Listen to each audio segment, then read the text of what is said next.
So let's talk about what the film Vampire Academy is about. Well, frozen up. The film Vampire Academy is obviously set in St. Vladimir's Academy, which is a school designed to teach young Moroi and young Dominc from all over the world how to use their powers and adapt to their strengths, train for the threats that are outside the world. But at the same time, the movie covers a lot of our history and a lot of our kind of mythology as vampires and as Moroi and Dominc, and then leads into a kind of a struggle between good and evil and the tragedy and all of the things that go on. So there's kind of the academy is where we would set our scene. I guess you need to set the context, because the story exists particular to this world, and in this world there's the Moroi vampires who at the academy are learning how to use their powers, and they feed off blood, and then there's the half human half vampires, the Dominc, who at the academy are learning how to protect the Moroi from the Strigoi, which are the undead evil vampires, which the academy keeps out with magic force fields and lots of protection. And let's talk about your characters and their relationship with each other. So Christian's very lonely, very isolated. As Lucy mentioned, the Strigoi, the evil undead vampires. That's what Christian's parents turned themselves into, and they actually tried to turn Christian into that as well when he was very young. So he's gone through his school life being very lonely and very isolated, which is actually what draws Lissa and Christian together, is their kind of loneliness and their isolation, their feeling that they can't talk to anyone and they can't express their feelings with anyone who truly understands. Then we finally kind of find each other, and when Lissa is brought back to the academy after running away from the darkness that she feels there and her pain from losing her family, she is on the outside, and when she sees Christian and sees someone who's going through the same things as her, it's this instant connection of understanding, which is also juxtaposed by the tension from the fact that he is really on the outside of the school, and whether she wants to let herself go into something that's really dark, which is... And potentially dangerous as well, because this is how much of a threat the Strigoi are. That it literally is the worst thing that you can do, and they are the biggest threat in our world. So as well as being isolated and degraded through school, he is seen as a threat. He's seen as dangerous. So obviously Lissa has to kind of battle with that in her own head of whether she wants to get close to be with someone who could potentially turn Strigoi. Yeah.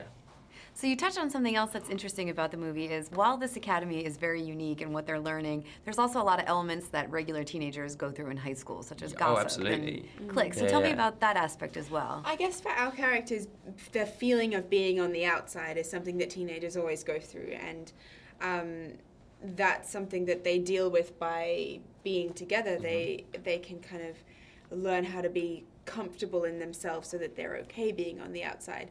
But of course, you have to go through a crazy journey in order to get there. And for Lissa, having the friendship with Rose, that's something that all teenagers will be able to relate to, the importance of friendship and to really be there for each other no matter what happens, no matter how crazy someone gets of powers in this instance, and the need to protect Rose and the sort of insanity almost that comes from that, being there for each other amidst everything. And the same with Christian. He's there for Lissa even after she goes on this crazy journey, which is, it's really nice for Lissa to have the two people who really care about her. Yeah, absolutely. And it was, I mean, as you say, we do have, what's interesting about it is, and we've mentioned it a couple of times before, it's not someone new coming to explore our world. We know that we're vampires. We were born vampires. This is all we've ever known. This is what we've grown up with.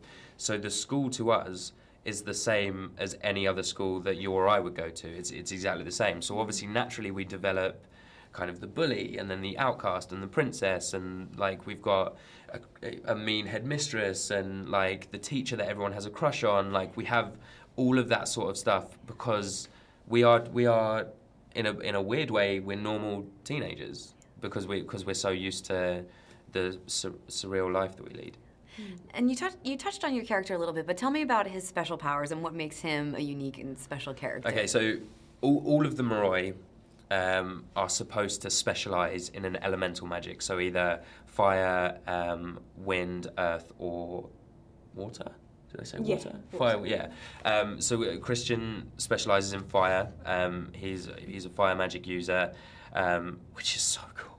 Yeah. It's so much fun. Like, it's really awesome. If I didn't have spirit, I think fire would be. That would be the one. Yeah. Right. Yeah. And then there are the occasional exceptions where they don't specialize in one. It only happens once every few centuries, Mm-hmm. which is very rare. Very rare. It seems like this is just a fun characters to play and a fun film to be in. Tell me just about your experience working with each other and the other actors and what you enjoyed about the process. Well, I guess from the very beginning of reading a script written by Daniel Waters, which is the writer of Heathers, it's so funny and offbeat and quirky in this mysterious dark world where anything can happen. You kind of go into this place where craziness is just normal.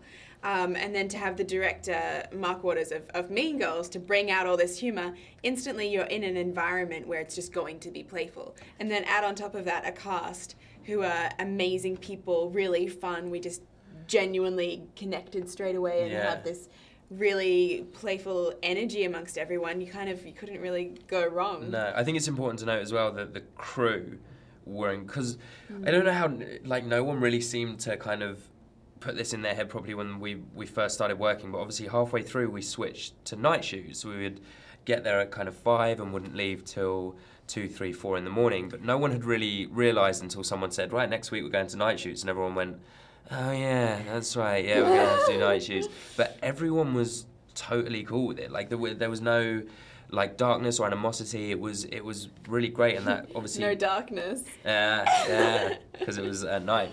But it was really nice that the cast and the crew and obviously Mark and Dan and everyone, we were all very light with each other. There weren't I didn't have a day kind where of entered into this dark world together and went into Vampire Land and would stay asleep all day and then come out at night in this weird sort of vampire family. And the crew were amazing in that they kind of were really fun, and we would just have to make so many jokes because we'd all be so tired and delirious that we would just kind of... We all ended up kind of bouncing off each other. Yeah. Great. Thank you both so much. Thank you. Thank you so